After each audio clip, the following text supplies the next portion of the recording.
Zdravo, and welcome to this Eurovision reaction and review. We are talking about Macedonia's entry into the Junior Eurovision Song Contest 2017. Mina Blažev was internally selected, and her song, Dancing Through Life, we will see what exactly we have from Macedonia. Why do I feel like this is gonna be in Ljubav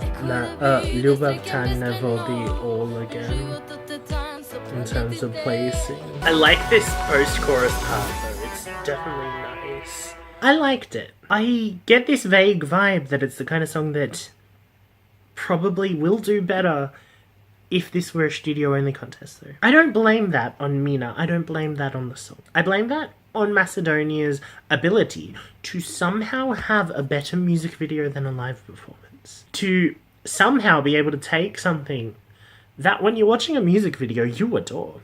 You love the music video, you think the music video is great. But then you get to the live performance and like 9 times out of 10, they've done something and it just does not look as good as it did when you watch the music video. And this isn't Mina's fault. Mina gave a pretty decent song. I love the song. I think that the song is pretty good. I just know what's coming. Macedonia has some problems of their own in terms of how they present songs at Eurovision and at Junior Eurovision. I'm just gonna go again. And I'm just gonna review this song as a song. I just realized something that really pisses me off about this song. It's called Dancing Through Life, but like, there's one part of the song that actually makes me want to dance. The rest of it, I'm kind of like, happy to sit down. Being superficial, this is not the kind of song I expect when you have a song called Dancing Through Life. So let's start with the Macedonian entry. I do kind of like the not so clean sound of the synths. It has a grungy feel to it.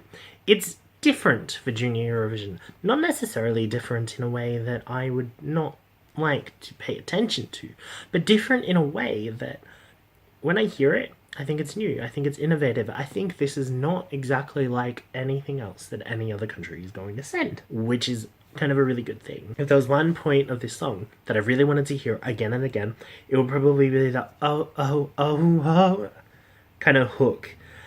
Especially in the post-chorus. I love the 4 to the floor, you know, of that particular part of the song. That is a part that makes me want to get up and dance. It makes me want to get up and think, yeah, I'm dancing through life. And just like one other thing that I would really like to point out. I love the fact that they use national flag colours within the music video. There were a few scenes there where it was red and yellow. And you know what?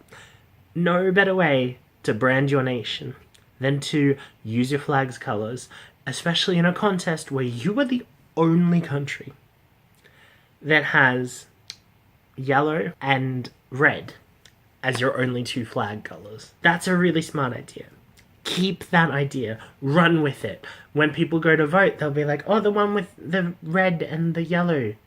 Macedonia. Make people think of the flag, and they might vote. But there are a couple of things that I extremely dislike about this particular entry. I think that the drums in this song, outside of that post-chorus part, were kind of poor. They didn't support the track. A drum beat is the foundation of a music track. If you don't have a solid foundation, then the track can fall apart. And I feel like that's a little bit of what's happening here. And I feel like Macedonia's chance of staging is a huge consequence which Macedonia has had to deal with since after 2010, in both Senior and Junior Eurovision. I don't know what's changed, but somehow,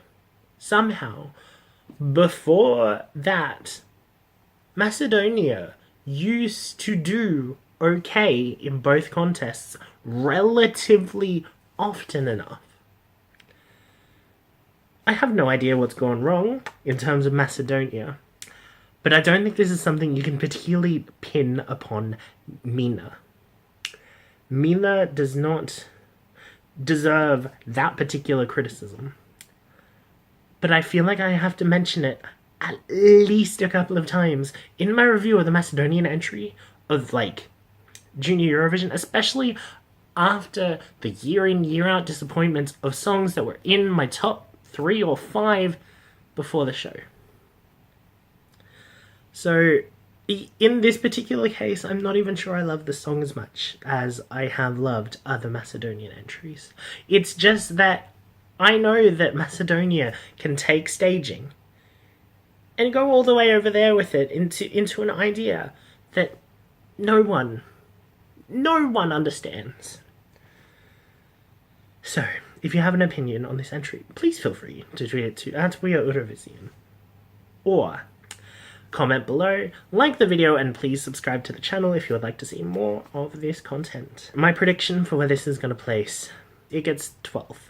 In terms of my personal rating for the entries, I'm going to give Macedonia an 8 out of 10 for the first listen. The second listen gets an 8 out of 10, and the third listen gets a 7 out of 10, leaving Macedonia with an 8 out of 10, personally. But I get this solemn feeling inside that my personal approximation of the Macedonian entry is going to fall when I see the live show. And that's why I predicted it as 12, rather than, try to fit it into the top 10. I predicted it low because I don't necessarily have those high expectations anymore. Navim this, and thank you for watching.